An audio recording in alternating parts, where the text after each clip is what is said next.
abie wo mu ewa pomodin sem nyina wo mu de wo mu ani akyere eye mfimfin mantam korola yade ya apie ho no eni ti wo mu ani abrese krodom afe ronyanfo mu ntaka Mubarak nso abana akosra anem no mo enso danedua efie sanso so ena kwanifo bi ono so akwadare ewo kwan so kose dwumadie mu ono so e de tudwa se traffic light enke ye de solar ya enka ebebo ayen enkra ya ba betodwa ne se yenuan mo danedua efie wo man Ghana mu no samawa ya de TB do bi ena ha wo mo Momo agent for womo so akanifo wasibwe yawo sabre ye ne ye mobile money ne nyina ya nsurugudem aban emma yen abanbofo na Catholic Bishop and of Christian Council of Ghana womo enso adwalai star biabi womo chesa aban no ayomumu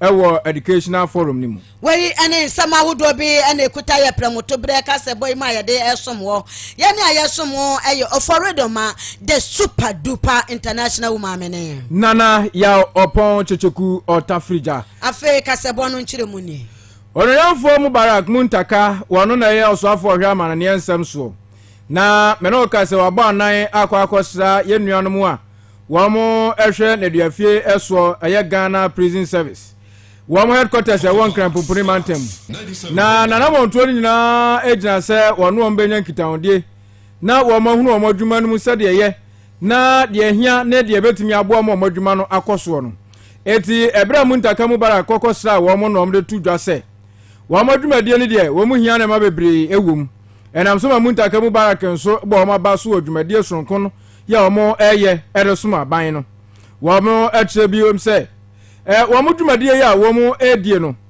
se uyi womo efri oman Ghana hyehyɛ mu a enya de abekoyi kura asan se yenuanu mu a yɛtwom kogu na duafie no sampanifo ya na hwom kura krom danda womo a kakrakra kosi se obi efri o onyanfo mu ntaraka Mubarak eto aso biu eno wo cheche mu se ndei so obi kura efri na duafie eba sabi no aye kaka motobi yemfane nya hwe saa niema we nyina yede a ewo se yepekwan yebefa so na yenuanu mu a yede wo mo ebetu na duafie no wo beba abonten no oman no yenso yede wo mbedi dwuma eno achi no wo mu sika samu a eno nso wo mo chop money wo mu di no da bia wo na duafie no ekitwa bi wo se wone osofo ye ohwe oman sika sam so ebetena so no ma hwese wo mu sika yi a wo mu edi no wo na duafie no so mbepagam ana so mbema na tena ho a moment no nyamfo mu ntaka Mubarak nsem ni bi acknowledging the importance of the Ghana Police Service, government of the service plays in maintaining public safety and security. I equally acknowledge the service effort in providing safe custody, warfare, and rehabilitation of prisoners. Government support commitment to the Ghana Police Service will continue, and my commitment is to ensure that our services are really resourced. Highlight the government's effort to improve the manpower needs of the service through express your concern about inadequate public allocation of feeding inmates. Assure you that we will discuss with the finance minister for a better improvement of the service in general. I must emphasize that the importance of rehabilitation and reintegration program for business, highlighting the government initiative to provide skill training and employment opportunity for the inmates.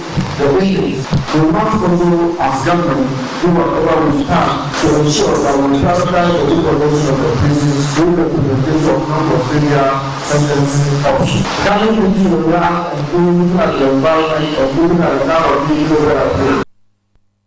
abusane ekotie ye no nyamfo mu ntaka Mubarak wona kwa aswase a oyemra shebdwani edema ono no achi no ena Director General edema Ghana Prison Service owura Isaac Kofi Eje wono nso ede eye aseda kese edema ono nyamfo mu ntaka Mubarak wa kwansra ya wode ababesra wo mo se ne onya panimu bita wo tise pa dia na odwumadie no wa wudi no wo enmunyam ewum eno achi no wode tudwa se wa mo show my Ghana nyina bo no ma show no nyamfo mu ntaka Mubarak bo se wa mudwumadie no a wo mu di no oman eneduafie no won be pagam no ma yirim pa e de abo my Ghana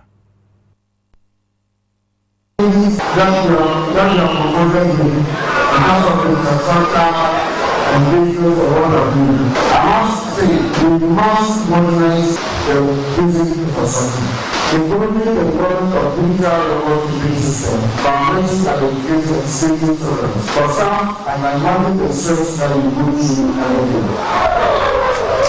I must admit, we must do everything in our control to build the capacity as officers, staff of the building service to be able to meet the challenges that confront you through specialized training in the English management, building security procedure, healthcare, counseling, and mentorship.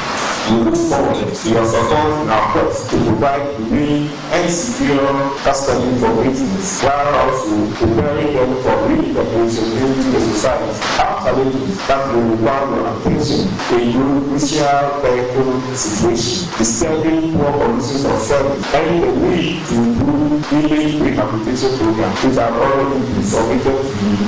And we pray that your work will dispassionately look at these challenges and come to our Abusane Kotiye, Director General, Edema Ghana Prison Service, Odonam for Isaac Kofi. Sir, yakwa mfimfini mantamwa. Eye agwa sradro ena afe weniba.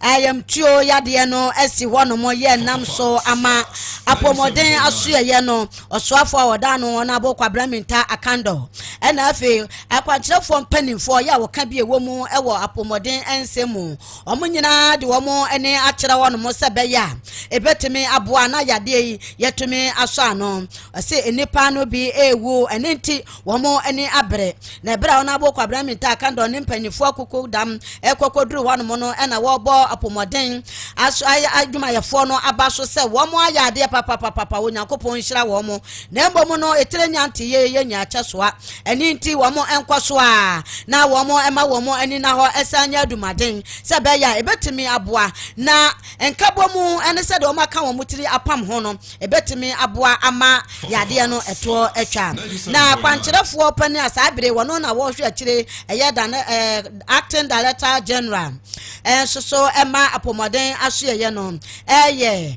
yewura kaba Samuel na ono soso di afutuo de amagana fo nyina se yenhwe sa ahunidie ebeba ye mpatamu se be ya sa akolela yale yi yebetimi atuase eno so sei ena ode atudwa. The situation is under control. Over the weekend, the Honorable Minister and myself and the team went to Central Region. For the past 3 weeks, there have been no deaths, so meningitis too is under control. So the Honorable Minister will give a press statement. We'll be engaging the Parliament tomorrow, after which the Honorable Minister will give a press statement on both situations. So the most important thing will be cleanliness. We want people to clean their environment, wash their hands before they take any food, and sanitation is part. The two major things that we should be looking at is water and sanitation. And once we are able to do that, if you do remember, if you recall very well, during COVID, we spent almost a year or two with COVID, but with our cholera outbreak, because at the time everybody was clean. At the time people used to wash their hands very well before they go feeding. So that is the call I will call to the people of this country, that less cleanliness will drive away cholera. So let's keep ourselves clean. Let's keep our environment clean. Let's wash our hands before we eat.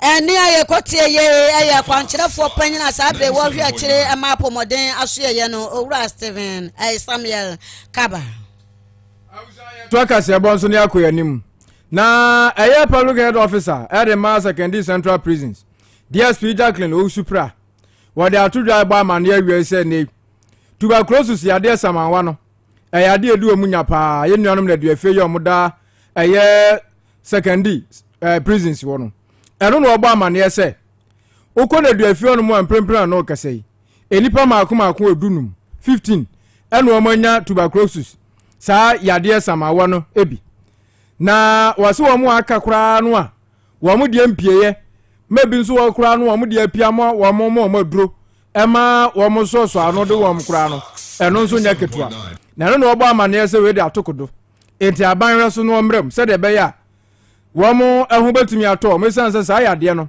yade a esai pa na ose kwabrane bowa sabi monimua eche Pentecost training eno no church mu se ndei wo mu sika wo mu di na viafio no nyina no anopa wi anumre 180 pesos Why says sika we entimi nya aduane papa bia mfa ma ye nuanom om na aduafie no na sansa ma wa no nso ne kwafare by pa ya aduane a ye die se aduane a wudi no wa nya nuane nuro no papa wo mu a e de yade ne wo ha we e de bebro enti aban no hwe se san krofo ne yade yi e betimi atu ase e de afiri ho ama wo mu moment DSP Nensem.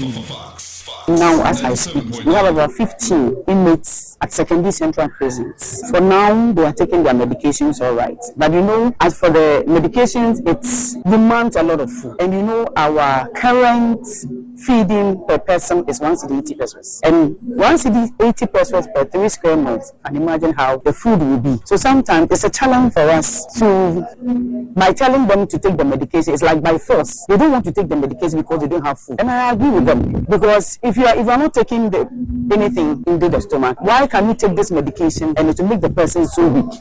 Or sometimes from the Ministry of Directorates, they will sometimes support us with Tom Brown. About 3-4 months ago, they bought Tom Brown. And imagine a male taking Tom Brown, just 15 people taking a small Tom Brown just for the morning. What about the afternoon and then the evening as we speak? TB is very infectious. I am at risk. You are also at risk. Because if it comes that they don't want to take their medication, I don't want to go there, because if you are not taking your medication, I'll be infected. And the other inmates too will also be infected, though they are isolated. But sometimes they are mixed up cooking or doing something.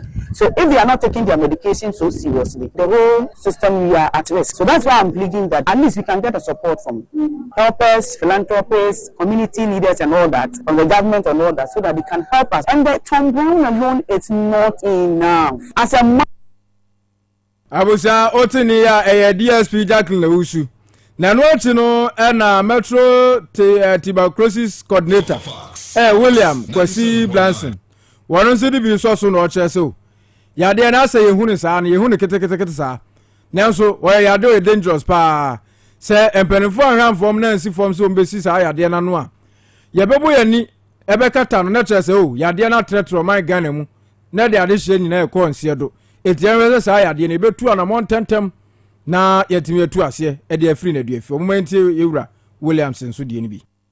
Big challenge. And in the event where you have a lot of cases at the prisons, it becomes an outbreak. The reason is because, like I said in the response, unfortunately for the inmates, they are not like the people outside who can feed for themselves, work and then get some money on themselves. They depend on the meal. The Tom Brown that comes to us, we don't actually get from the district, from National NTP, National TV program. They supply us this Tom Brown on regular basis. As and when we receive, we communicate to them. Like I said, we double their own because they are inmates. And also we have daily and periodic training. Our interest is not to make sure that there are more cases at the prisons, because at that end the management becomes difficult. Even though we cannot give them the top, because if you don't have, we can't give them. But if there is a need to support in any way, because these are clients, these are TB patients, and we know the consequences when they are not taking their drug. It can lead to 2 things: number 1, spread; number 2, drug resistance. Then suddenly the drugs that they're supposed to use to cure themselves, when they take the drug, the system will resist it, because they still have no resistance to it. So what I would say is that we will have that collaboration with them to see when. I'm saying for what said the Brofone Corner says any braba secondary central prisons. Tuberculosis ya dear Samawano, and I tell you so horn more to sempeni free a canwasem. Fox 97.9 Pramoto Bracasabo and our son Egusway.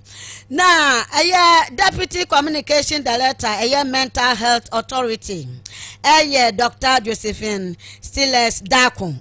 And our day to a buying any penny for a crabby a woman and himself, any money ya woman share.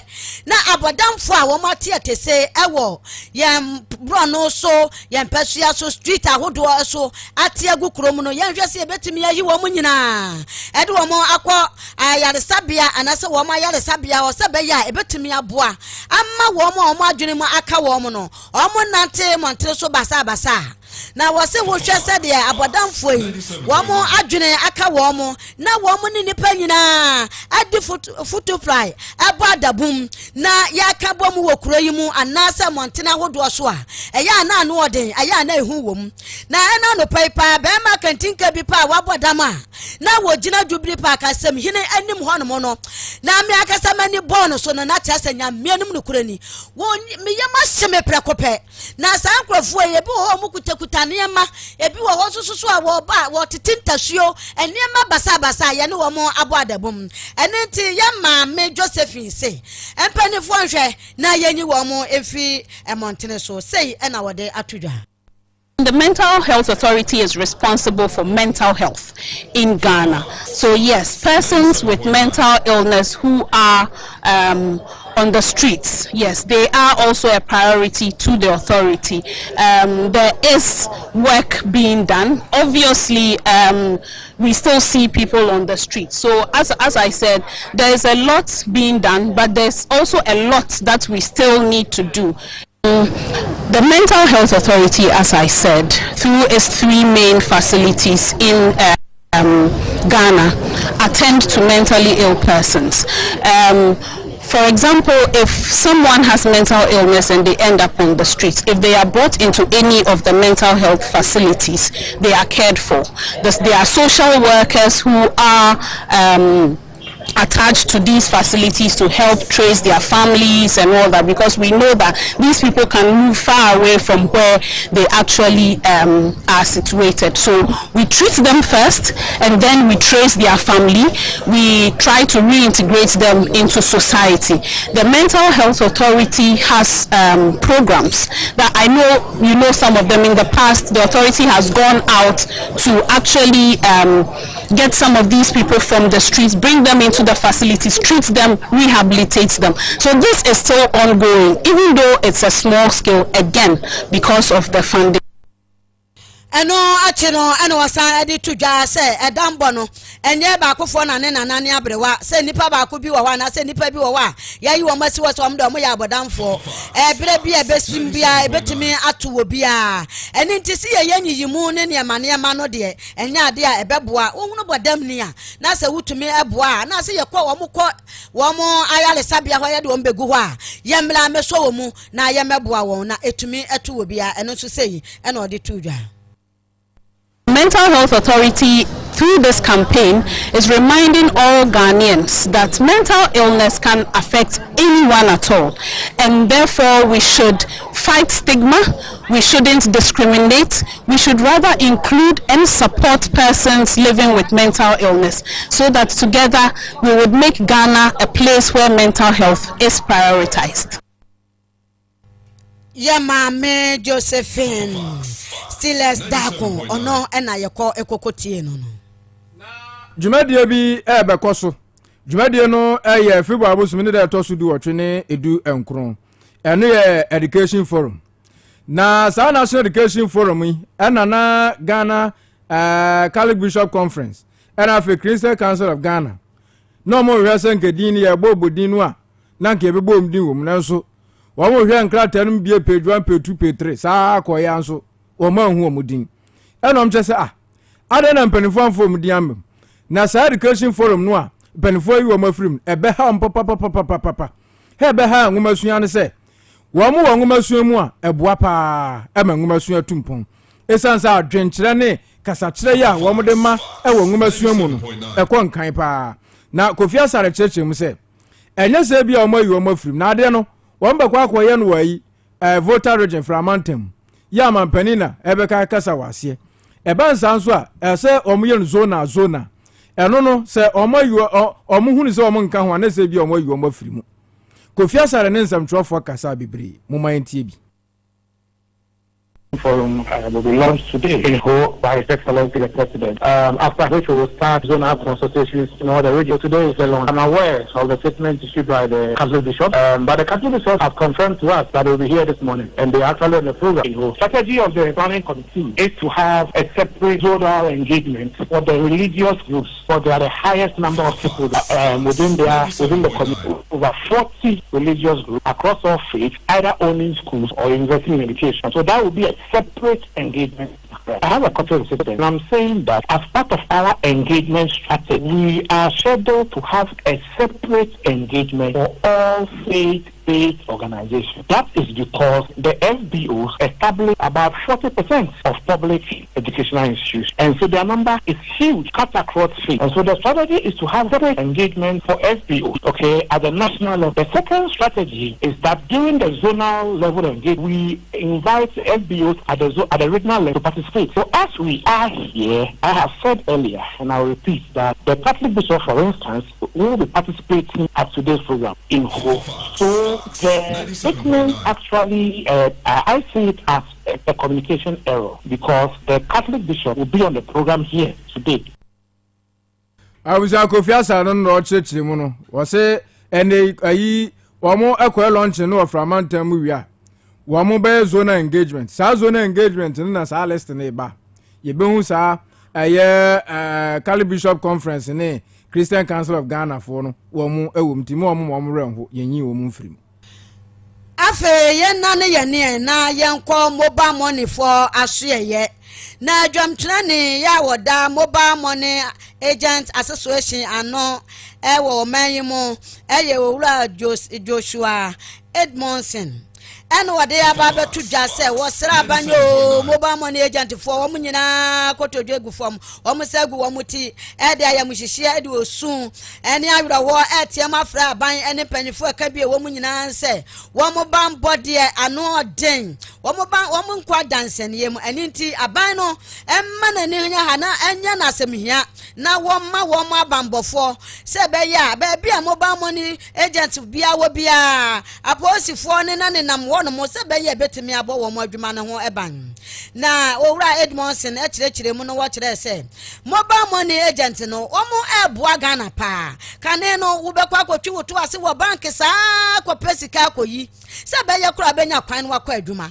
ana wakwa akoduru ba bi kura na ho kire wa se be ye wo betimi anya sika na wo de akwa ye de wo ye na susu se mobile money na e ba ye ninti no ama Ghana de hye eni nipa bebre ye ho atoye ye ho adoye afa amano ne kura obi sande usika na obi ya disika no ene ebaka makama for mobile money so a eye papa na nsuso mobile money adwumayefo no de wo mu nkwa gunsaneyem wo se na na obi sika so a 30,000 Ghana cedis na wo mu di tuo akosi nipa kura no so akwaje na anunya wo hwe de esi kurofuro mu yeni de asisi bia ya de tuo akwakosi yenua ba Patricia so na no so ya kuno de ya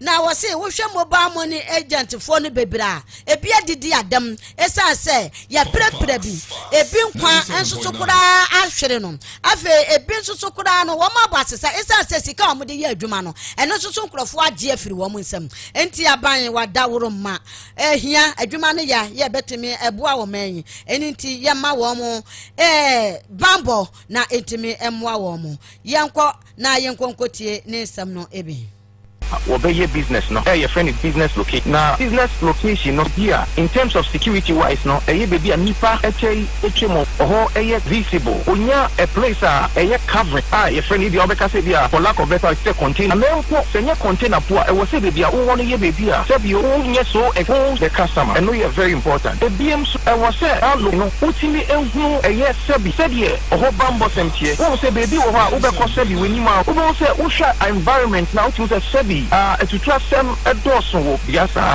we agent now who set a business that will be a sadia so who say in as much an opportunities for honor say you may on a time because a bit me because the place is not secure do baby baby you don't say agent say you won't say I want share juma dia bon so baby wa put me got two agents you say baby I was shepo no ayana na my main way so na main I have seen say asema miki no say ebeye later the place and how the house but maybe when me ankasa me madwena make say me who agent wo ye mobile money ni wo ya aya dem say me mo say wo ye mobile money ya ye ma me yem so me say be okonfo ye fo no wo ba excuse me ni wo say 7.9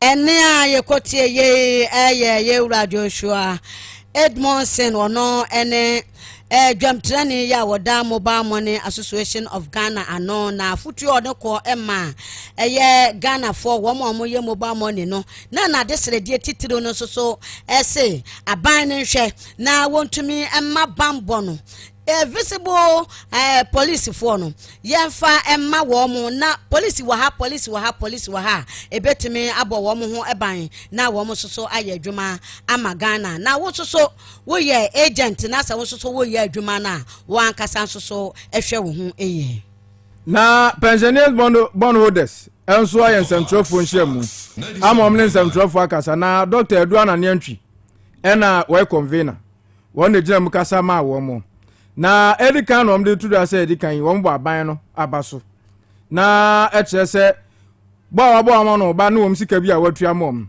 sa pensioner bondholders no na ye sika bi o sa aban tua mom na aban so ma fam no kakra me twimo di kakra bi ana me de mo ade amam na asa aban na twom mache na aban fufure ba ye na wa be first payment e dia ma omo no omo kasa dia fan so omo ni age na no ti no omo bo aban no kokose ma we me krokro de John e me 9 days wonders na first payment no wa ye no e ma ne wo so hwa wo makwa agreement say 6 months bia no wo mbetuom sika no e bi dia ma omo eti agreement no omo ko ye no February 17th no omo ko transia wo mo settle sa agreement no eti aban no say agreement no makro no obedi so pepepe onya disu anu anu eka eni aduro no ansesum jusika wa mo nsam mo kan ni bi ni.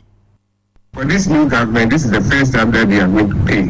That is February, and so it's not that some monies are locked up or kept unpaid and is not going to be paid. No, it is a process of paying every 6 months, and their first payment is now due this month. And people think that another government can come and change things, but I have assured them that this is a contract you have with your clients.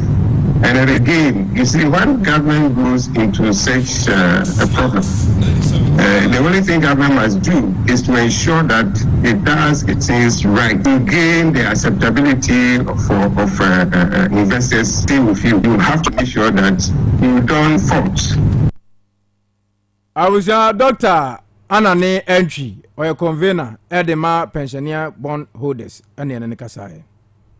Kwanchira for pane ya woda eye road safety ano anase woda Olibest Road Safety Organization ano eye yewura Kofi Kakari na wode ababe tudwa na wa kire se yehwe ye traffic light ahodo ye wo kuromu no a kwan so no a wo be ko ba bia no na adundum na akwakwa ye wo hawo na se ye di solar no eye awia ebetimi aboa na yagya anyam kanea no a yede emma traffic light na yebedu ba bia na adundum no na ena no pai yewura Kofi Kakari ene yewura kwam na kwabra ampletum Fox Morning Drive director ewo Fox etwetwe nkomo ena wo kire se awia ebotugu kwa ye wa awia bebere sabra ye wo mu awia na gina mu gire ehye ye kwa na ebogu kwa eni nti ya traffic light na ehu hia na ema nipa nkwa ensusu egina ho no mo no ye de enyam kanea ena eye ewa bra awia no ewo ho eni nti yenhwe na yemfa awia no ye solar no emfa ema traffic light ahodo no na ebasa wo hawo ni amane bia ye hia no ebeyi ni nyina afiri ho yewura Kofi Kakari Martins, road signs, also traffic lights. It is the traffic light. The moment you baby, it is the Sibiano. Not is a cars here. A trouble mono, a dozen. It is a cars in the free flow traffic in Intino, and a mere the traffic light, you know, about the Simono. Our host said you walk a yap pepe. The bit is Virginia. I'm a common who say, I drop a following car. It's a woman who should want my day. I don't know the car. If we think a traffic light in the air control, no, do free left, do free right, do free, and you need to free cheap, but we say way back. Also, we call advanced countries now. If you have more, a video, but one of the almost share, we say, maybe do have no way at the Hodada, and just no way. No way, so I can say, when so maybe bad, no way, so be do, I say, no way. And one of the one to me, you know, a man penny one so blown you with a woman who crowd the traffic light, you could see more. Ya the omo ya no ye enti say ya no mo woman and I told you say you advanced warning triangle yes, you better use electricity. And yes, solar, a bit solar, Mukrana, area. Says, Yamanoka say, solar, or be on solar be a starting here, Juma. Solar, I sun, the area, a psychic to be crap here, solar to me, Juma. It's the Yamanoka says, solar light to a baby, a traffic light here, a big Juma. Says, some runabout, maybe on my baby, and solar. But this time, a young boy, and so it is about the time when system penny for and Jenny, yea, Timam for you, Kutaka, yeah, Kwani Abano, say a better traffic lights, actually. And I got a Kofi Kakari. Yahomeso Ajinkratue Yaba, Yababa to Amoso. I am Malenko for Abama Frabo, Masumba Jomo.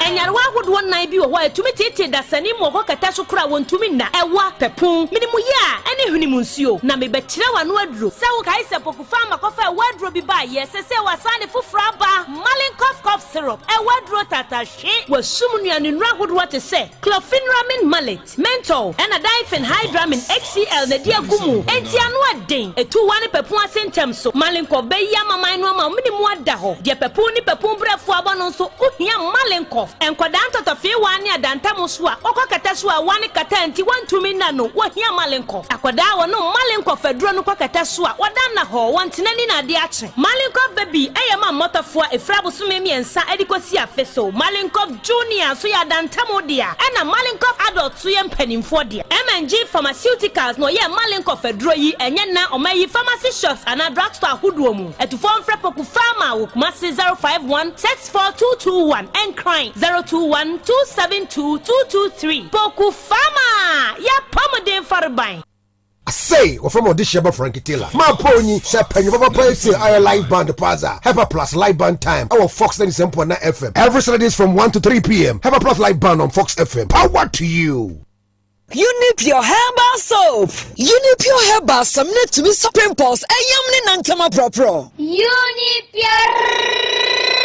Unipure herbal ointment niso to Mr. Pimples. Ayamni nankama propro. When media neba brosopa. So the Unipure herbal ointment for pimples. Ayam and now propro no so. Abra with the Unipure herbal samnano. Edi kan afa pimples. Ayam and nankama propro. Now our roswansa. Unipure herbal balm. Unipure herbal sango namo homre. Ne wonam yaw. Obenya Unipure herbal samna. Unipure herbal ointment. Ne Unipure herbal balm. What pharmacy? Over the counter medicine sellers. OTCMS. Ne herbal shops. Wo pese wutu wa na wo bisa asembia fa ho a. Fred 0244 486 225 ne 0264 240 999. Adie aje twede nkrato yatom.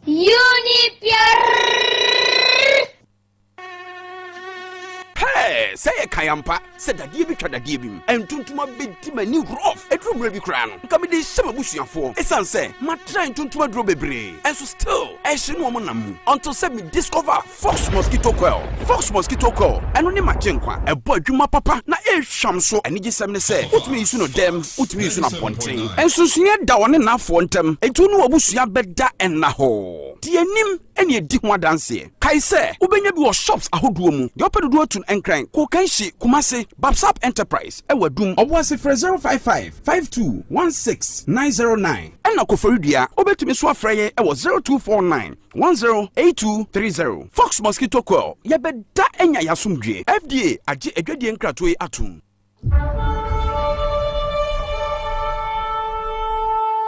Yeah, command the money, fight for Bomada. Hey! Command the money, what that? So, Shebre, wa Brabo, a warrior, wa Juma, wa Dache, with Trimupo, and Ususia, Papa, a baby mua. This all them Paiba, a more gain, a Shadanase. And you may be a woo or a Brabo mua, a young Paiba, a little money. Say, and Gracia at our soa, when Yanko Pobenam Paye, our boy so a man Pija Abba, and Unti and a name and Cambo, Debia da, a Brabo no copy no sia. Minube Jinam Paiba, the more day, now what Wadansia so Abba, the book of Job 22 and verse 28. Thou shalt also decree a thing, and it shall be established unto thee, and the light shall shine upon thy ways, in the mighty name of Jesus Christ of Nazareth. Over Facebook and YouTube, evangelist, and we see, and Opebia no num copim no sia, but sure, and may have more bisa dear, and also prayer request and from out. Oh, Holy TV, Onyankopon Shama. Fox FM Information Center Association. Fox FM Information Center Association. Yeri bodon frɛ obibia na fidie eda Fox. Yɛn bosumi bia ya wade edi kan hyiemu a ye hyiemu no. Bosumi we su die eduru hɔ biem. Ɛno nti yɛ frɛ obibia. Ka kyerɛ wo nua na wo nua so nka kyerɛ ne nua. Sɛ yɛn bosumi hyiemu na san so eduru hɔ biem. Sɛ wo yɛ Information Center owner na wo ne gye ho pɛ sɛ wo de wo ho bɛdɔn Fox FM Information Center Association a. Ye bie ya pono edi atom obibia. Hyehyɛ ye tra kwan ɛwɔ Kumase Roman Hill. Bia say ohwehwe Fox FM asueye so wo tri na sa wo penchemu bia betimi afre number 0541 767443 Fox FM ana the ultimate station in Ghana. Yamo wakwa ba afe aboafo ya womo eboa yen premoto breka se boyebe yenko na yenkotie womo adwade yenkrato Perimeter say apom den fare ba no na be iron strop ne dia bedwa so enkura pani ya momoja awie no monya bi no ebeboa na moja na hye mapa wo wi a won wi wo na hag multivitamin strop nso dia bedwa so enkura moja duro no enkura no mo mo nyine yefefe wo mo didi kama ama utimi say yes nipa no wawo no menstack maya mfichikom mote ya no monko pa duro bi no na mo fichikom ya tie nyina no eto betwa baby atonu papa bia no okwa ase opepe kufa nro yi bi ato onsa beka bi na golden first lodge nso ya so gyen na so pampe ya ye bo adwuma ya ye ne se ope baby na watna ajiwani pe baby adu birthday pe baby ye party ana adwuma de bia wudi no ope baby na edi no a golden first lodge and American for am awie na ye ne ekoji ani de o shisha drink cocktail mocktail